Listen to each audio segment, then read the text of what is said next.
This place is less than 30 minutes from my house. Why I haven't come to this track more often is beyond me.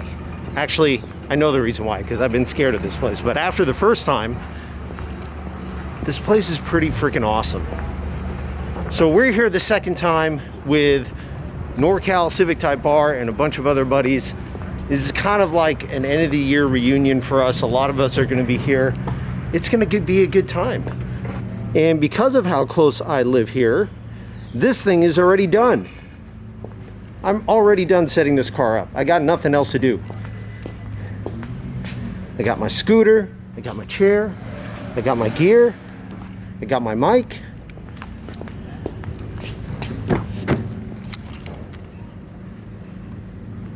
I got my Garmin Catalyst. I got my friend setting off his car alarm. Stolen! Thief! Somebody call the authority. So I just got a couple of little small things. I want to get the Garmin Catalyst set up, the video feed and all that stuff. Every time you dismount it and remount it back on, you got to make sure the camera's aligned. So I'm going to take care of that right now. Make sure my AirPods are linked up to it. That was my solution for getting the sound into the helmet. So hopefully that works out well today. We'll wait for the first session, see what's up.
What the hell just happened? I just clicked off a 149.65. What the hell just happened?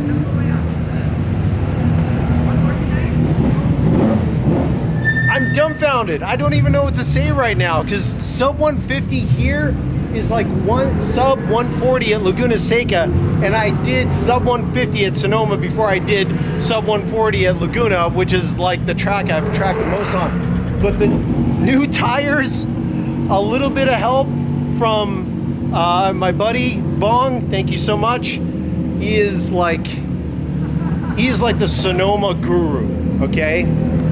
Garmin Catalyst I mean, when I hit that time, it was, I think, my second or third lap.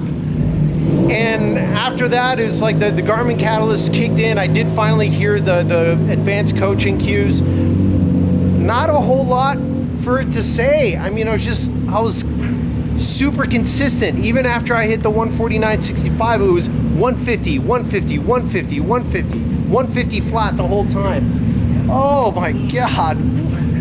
Yes! I knew this car had it in it. I knew it had it in it. Oh. And I was a little bit worried being in mixed open passing that I was going to run into traffic. There was a little bit of that, and on my lap that I hit 149, I had a tiny little bit of traffic. You guys will probably see that in the video. But oh my God, what a car, what a track. I gotta go walk this off. I gotta go, I don't even know. Okay, all right. Let's take a look at the Garmin Catalyst and see what this thing came up with. All right, click review. Okay, last session, 149.65. Optimal lap was 149.24, which means, at least for my current setup and level of skill and experience here, I'm not really leaving that much on the table. I'm pretty much as optimal as I really can be, you know, with a little variance there. Let's take a look at one of the opportunities here. All right, so yeah, turn 6. It's always turn 6. Turn 6 is by far the most difficult turn here to master. So just looking at this, it looks like I can apex a little bit sooner, stay in tighter, and then track out wider, which, by the way, was what the advanced coaching was telling me to do. I should notate that on turn 6 it was telling me to apex sooner, and it was telling me to track out wider. So this is consistent with what it was telling me. Go to opportunity 2. Yep, turn 11 right before the straight. This is another one that's kind of tough to manage. Yep, you can see here. So it looks like I can get back on the gas a little bit sooner. This one wants me to apex sooner. That's interesting. And then track out and then apex again. So it almost wants me to do a double apex here, which per the videos I looked at for motorsports racing, that's not what it recommends in motorsport racing videos that I've watched. That's interesting. So my line is consistent with what I've seen videos for. I mean, look, I mean, it's overlapping the line I'm actually on. So I'm really, there's very, very little room for improvement here. If you look at acceleration, deceleration, it looks like I can carry a tiny bit more speed. Yeah, and the only way to do that is a double apex at turn. So who knows? You know, maybe that's something I'll try. You know, this is another tool for me to use. You know, even though I got sub 150, which is still blowing my mind, there's still room for improvement. You know, that's what we're out here to do. Just keep getting better and better. So we're gonna wait for session 2 and then head back out to see what's possible.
149.75. It is not a fluke, boys. This is a 149 car at Sonoma, no doubt. And I would wager to bet that in a better driver's hands, this is probably even a 148, maybe high 147 car. It's a stretch, you know, and it's incredible just how much grip this car has at this point. And I know I've said that before, but this track is so technical. There's a lot of switchbacks, there's S's, there's hard lefts, there's hard rights. It really tests the grip level of the car. And one of the issues that I ran into is fuel cutoff. I had a problem with my engine thinking that there was no fuel going into it, because going through the S's, I got a little aggressive, switching from right and then back hard to the left. My fuel cut off because the gas tank, or the engine thought the gas tank was low, which it absolutely was not. The car was all the way topped off before I went out for my session. I made sure it was topped off, and it still happened. So I think a surge tank is something that I'm gonna need. Surge tank for sure. You know, Honda high pressure fuel system would work too. I just don't really know if I want to go that route. The car doesn't need any more power, so I don't need the fuel system in that regard, but maybe I'll need it just to save it from the fuel cutoff. So I don't know, we'll see what happens. But 149.75, I came in early. I did another 2 laps, and then I came in right after that because I'm trying to save the tires for Laguna Seca, because by golly, before the end of this year, I really want to get back to the Laguna Seca and shoot for that sub 140, because if I do that, I would have accomplished absolutely everything I wanted to for this car this year. So that's next in line. We got a couple more sessions out throughout the day. Still lots of fun to be had. Stay tuned. All right, guys. Let me know in the comments below, but what do you guys think about the E90 Supra? That is an incredible platform, and actually I suggested this car to a couple of buddies of mine, and they went ahead and bought it, and now I'm like, I'm gelling hardcore. It is such an amazing car. It doesn't offer near the utility that a Civic Type R does. So don't worry, that car would never go away, but that is such a cool car. I mean, what do you guys think? Should that be the next track car? You tell me.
right, so we're actually calling it for the rest of the day. The final session of the day. It's actually starting to get even warmer out here, a little windy, and there's not really anything left for me to gain out of today. It was such an awesome time. Had so much fun with my friends. The car is absolutely amazing, and what a shock today. I mean, I could not have been happier with the way everything turned out. Sub 150, wow, sub 150 a couple of times. My mind is still blown.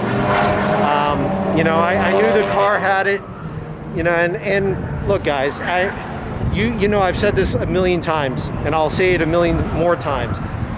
I'm learning in front of the camera, right? So I started, my first track day was April of 2019.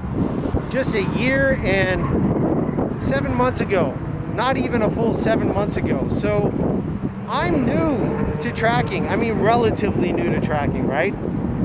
And I have friends that have been in the same car for over 10 years. S2000, the two Garys, they're two incredible drivers. They could probably shave another couple seconds off the lap time in my car, truth be told, because they're just that good. But you know, it took them a long time to get to under 150. I mean, it's not a joke. It's not a joke, and that's why I'm humbled. I really am. I'm humbled. I had no idea that today would bring about sub 150 for me driving in my car, and that's just a testament to all the hard work, all of the mods that mattered, making adjustments where I needed to, and really the support from, you know, all the couple of different shops that have worked really hard with me. Elite Performance, Dr. Drew, which you guys have known, he practically built 90% of this car, and Hybrid Auto Works. I mean, you can't do it on your own. You can't accomplish anything of any significance on your own. You need your support group. So, you know, thank you so much to some of my sponsors and some of the companies that have been there to support me through all this. You know, Acuity, and you know, it's just PRL really stepped up a lot. Thank you guys. You know, it's like, and a host of other Raceway components. You've all been awesome. And I know I'm forgetting people, so forgive me, but